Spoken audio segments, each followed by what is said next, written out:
नमस्कार दोस्तों, फिर से स्वागत करते हैं हम आपका अपने YouTube चैनल निकी ब्लॉग में। तहे दिल से आपका आभार है दोस्तों, जैसा कि आपको पता ही है, 24 जनवरी को पौष मास की पुत्रदा एकादशी पड़ रही है दोस्तों, जो कि एक बहुत ही शुभ तिथि है। निसंतान दंपतियों की संतान कामना के लिए यह अभीष्ट व्रत है। दोस्तों, आज के इस वीडियो में हम बातें करने वाले हैं पुत्रदा एकादशी का पारण कैसे करें एवं पुत्रदा एकादशी की व्रत की कथा सुनने मात्र से ही क्या पुण्य और संताप फल मिलता है दोस्तों। तो चलिए दोस्तों, वीडियो शुरू करते हैं।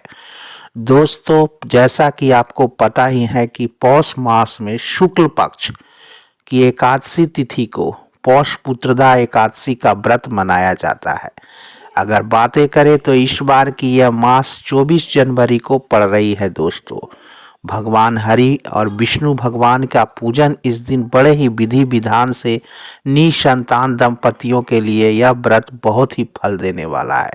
तो दोस्तों, आइए जानते हैं व्रत की कथा क्या है, जिसके श्रवण मात्र से ही हमें सारे पुण्य प्रताप और संतान जो है अभिष्ट कामना हमें मिलती है। तो दोस्तों, कथा की बात करें तो बहुत समय पहले भद्रावती नगर में सुकेतु नामक राजा राज करता था। उसकी पत्नी का नाम शैव्या था।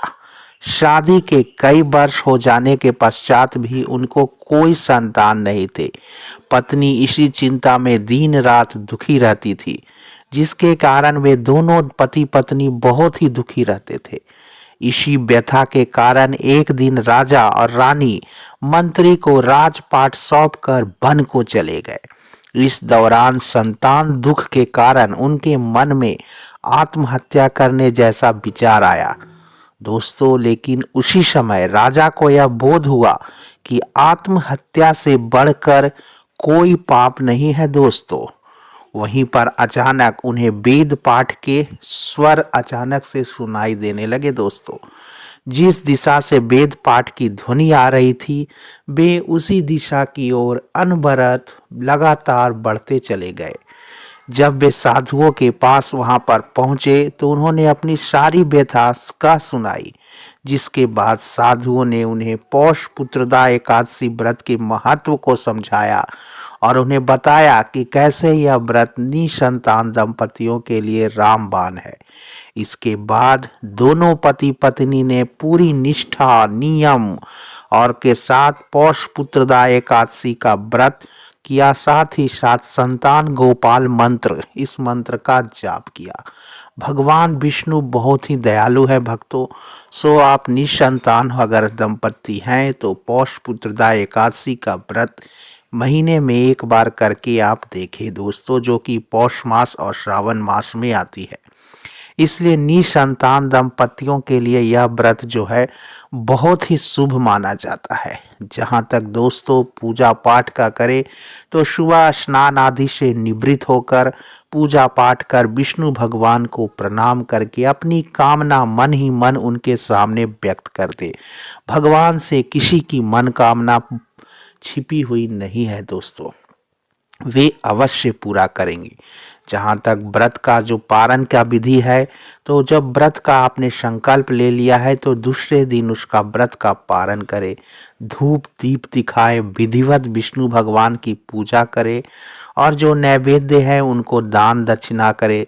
ब्राह्मणों को जो दिए हैं भोग लगाए हैं वो अंत में करे, बच्चों को वो प्रसाद दे दे और मन ही मन भगवान विष्णु का मंत्र जपते रहे।